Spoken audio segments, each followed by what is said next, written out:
Hi, and welcome to the podcast series Proctology and Laparoscopic Surgery. This is Dr. Manas Ranjan Tripathi, your proctologist and minimally invasive surgeon, with you. After a gallbladder removal surgery, many patients have two common fears. The major concern the patients have after getting their gallbladder removed is whether they can carry out the normal day-to-day activities. The second important fear that troubles them is whether they have to change their diet after gallbladder surgery or cholecystectomy. In order to overcome all this, in today's podcast episode, I have shared some of the post-surgery lifestyle tips for faster and better recovery after the removal of gallbladder. Now let us look what should be included in your diet after you have had your gallbladder removed.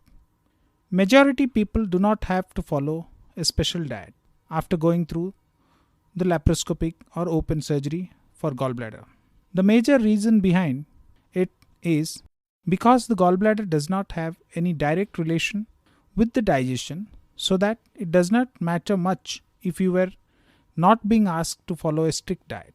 In most of the cases, doctors suggest that patients can start eating normally after the surgery, but they do say that you should start with small meals with regular intervals of time.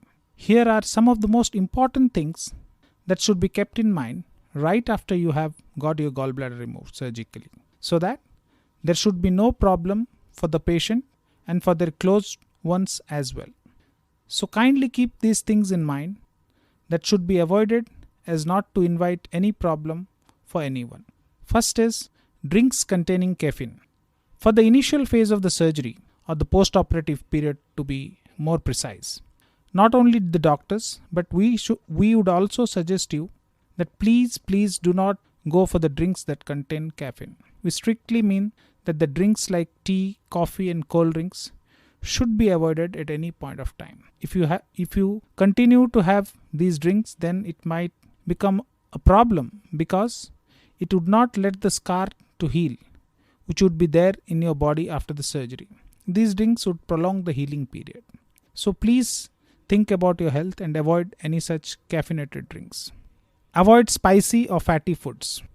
In the initial post-op period, it is extremely important that any of the spicy or fatty foods should be avoided, so that the digestive system of the body does not have to do much work in digesting the food, and it should be easy for the body to do its work normally without any kind of problem in between.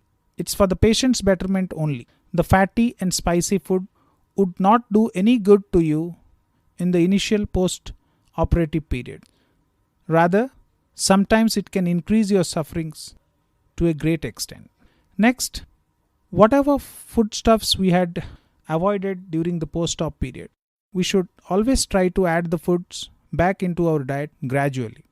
It is suggested that during the initial days after surgery, to stick on to very light foods such as broths, gelatins and clear liquids. After 2 to 3 days, we can gradually get back to more solid foods back into a normal diet. These graduated diets help in a smoother recovery of our digestive system. Usually it is always advised to avoid fried food and stick with smaller portions of the food. Foods with strong odors or gas-causing foods should also be kept away from the diet. The key to healthy diet is eating smaller portions and more frequently. This helps in ensuring a better mix with the bile circulation. Another key is to skip high-fat foods to help post-operative discomfort. After having a gallbladder surgery, many people develop frequent watery stools, which we call as post-cholecystectomy syndrome sometimes. Eating the wrong food can worsen the situation and induce pain, bloating and diarrhea. This can also cause gastrointestinal discomfort. It could be mostly avoided by not consuming high-fat or spicy food.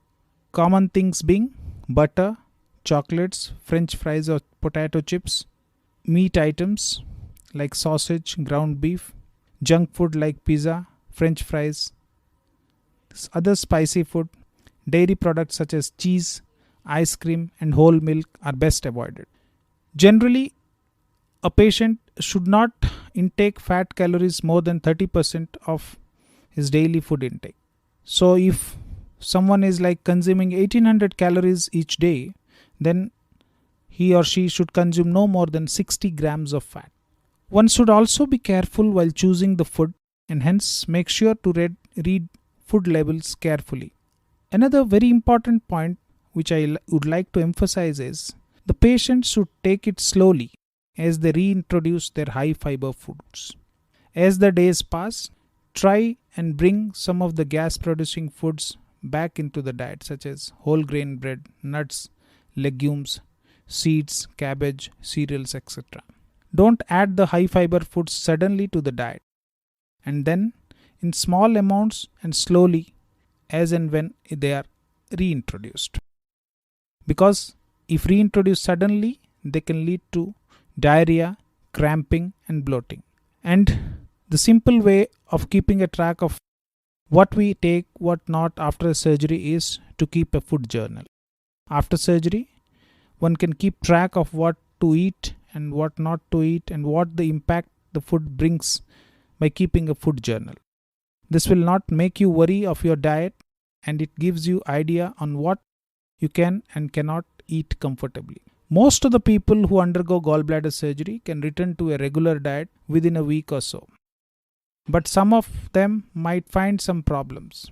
In such cases, they should consult the doctor. Symptoms might be severe pain in the abdomen, feeling of nausea, vomiting, jaundice, fever, no bowel movements or stool passes even after 4 days of surgery, not being able to pass gas for more than 3 days post-surgery, or frequent loose motions. Now, most of people think that you can live normally after gallbladder removal. That is true. Yes, it has been noticed that majority of the people find no major difference before and after surgery, except that they don't experience the pain from gallstones.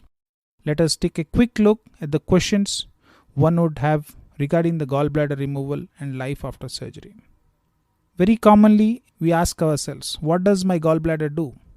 Gallbladder is a tiny organ linked to the liver which carries the function of storing bile in the interprandial period coming from the liver. This bile is then released into the small intestine as and when we eat some heavy food. This bile helps in breaking down the food and digests the fat content of the food, simplifies the fat and helps in easy digestion and subsequent absorption. Another question which is very, very frequently asked by patients is, can I function normally without a gallbladder? Absolutely you can. In the absence of gallbladder, the bile produced by the liver flows directly into the intestine. However, this may stimulate the intestine, which results in loose motions for some portion of the patient, but it isn't a serious concern and usually settles between 3 to 6 months of time after the surgery. After 4 to 6 months, usually the enterohepatic circulation, as we call in medicine, returns to the normal status. What also patients ask me is my life expectancy affected after a gallbladder surgery? The answer is a big no. Removing gallbladder doesn't affect your life expectancy, especially if it is for a stone disease. Neither does it shorten your life expectancy. On the other hand, it may increase your life expectancy due to the good, healthy dietary habits you will be forced to follow post the gallbladder surgery. To conclude, you must know that your body can function pretty well without your gallbladder. Removing of gallbladder doesn't shorten your lifestyle. Moreover, healthy dietary changes that you follow after surgery will help make you healthier and probably help in living a longer life. Only thing you have to be mindful about is your diet. Keep a control on your diet. Avoid any food that may be a factor for digestive issues. Introducing healthy habits in your lifestyle will benefit you in the long run. There may not be any acute restriction for foodstuffs, but following a healthy lifestyle is always beneficial. In case you find any issues post-surgery, you should talk to your doctor. Give priority to your treatment methods after the gallbladder surgery. Thanks for patiently listening to me. It was a long podcast. I'll be back soon with another episode on proctology and laparoscopy. This is Dr. Manas Ranjan Tripathi signing off.